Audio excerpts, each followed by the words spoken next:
बिल्ली गांव में एक दयालु बुजुर्ग महिला सावित्री रहती थी। पति की मृत्यु के बाद उसके दोनों बेटे काम के लिए विदेश चले गए और कभी लौटकर नहीं आए, पर यह अकेलापन का दर्द सावित्री को तोड़ नहीं पाया। सावित्री अपने घर में अकेली रहती थी, लेकिन अकेले रहते हुए भी सावित्री ने अपने जीवन को एक नए मोड़ पर लेकर उसमें नई उमंग और आशाएं भर दी।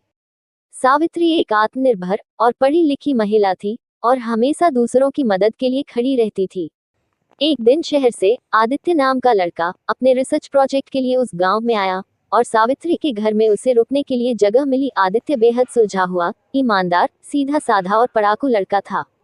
गांव में रहते हुए आदित्य सावित्री के कार्यों से प्रभावित हुआ और उसका अच्छा मित्र बन गया और सामाजिक कार्यों में उसकी सहायता करने लगा।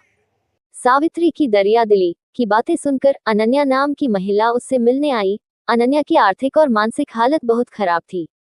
वह अपने बच्चों को बेहतर भविष्य देना चाहती थी, परंतु वह अपनी आर्थिक हालत की वजह से कुछ नहीं कर पा रही थी। सावित्री ने उसे अपने साथ जोड़ लिया और अनन्या भी गांव की सेवा और विकास में लग गई। अनन्या को सावित्री ने जिंदगी जीने, समझने और हालात से लड़ने का एक बेहतरीन पाठ पढ़ाया।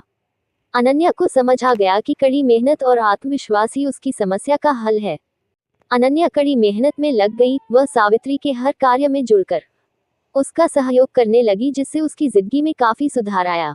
कुछ समय बाद सावित्री, आदित्य और अनन्या ने अपनी कड़ी मेहनत के बल पर गांव में एक सामूहिक शिक्षा केंद्र खोला, जिसमें गरीब बच्चों को मुफ्त में पढ़ाना शुरू किया। इससे गांव के बच्चे शिक्षित हो रहे थे। उनके इस सामाजिक कार्यों के परिणाम स्वरूप गांव में विकास की एक नई ऊर्जा दिखाई दी। उन्होंने अपने गांव में शिक्षा को प्राथमिकता दी और लोगों को शिक्षित बनने के लिए प्रेरित किया। इससे उनके गांव में शिक्षित और समर्थ नागरिकों की संख्या में वृद्धि हुई और समाज में सुधार आया। धीरे धीरे सावित्री, आदित्य और अनन्या ने अपनी कड़ी मेहनत और समर्पण से नए मील के साथ सफलता की ऊंचाइयों को छू लिया। सावित्री, आदित्य और अनन्या आने वाली पीढ़ियों के लिए एक प्रेरणा स्रोत बन गए। सावित्री, आदित्य और अनन्या ने अपने गांव को समृद्धि और आत्मनिर्भरता की दिशा में मार्गदर्शन किया। उन्होंने लोगों को सिखाया कि आत्मनिर्भर बनने के लिए पाए मेहनत करना और अपने गांव के उत्थान के लिए समर्पित रहना कितना महत्वपूर्ण है। सावित्री, आदित्य और अनन्या ने मिलकर अपने गांव को एक आदर्श गांव बना दिया।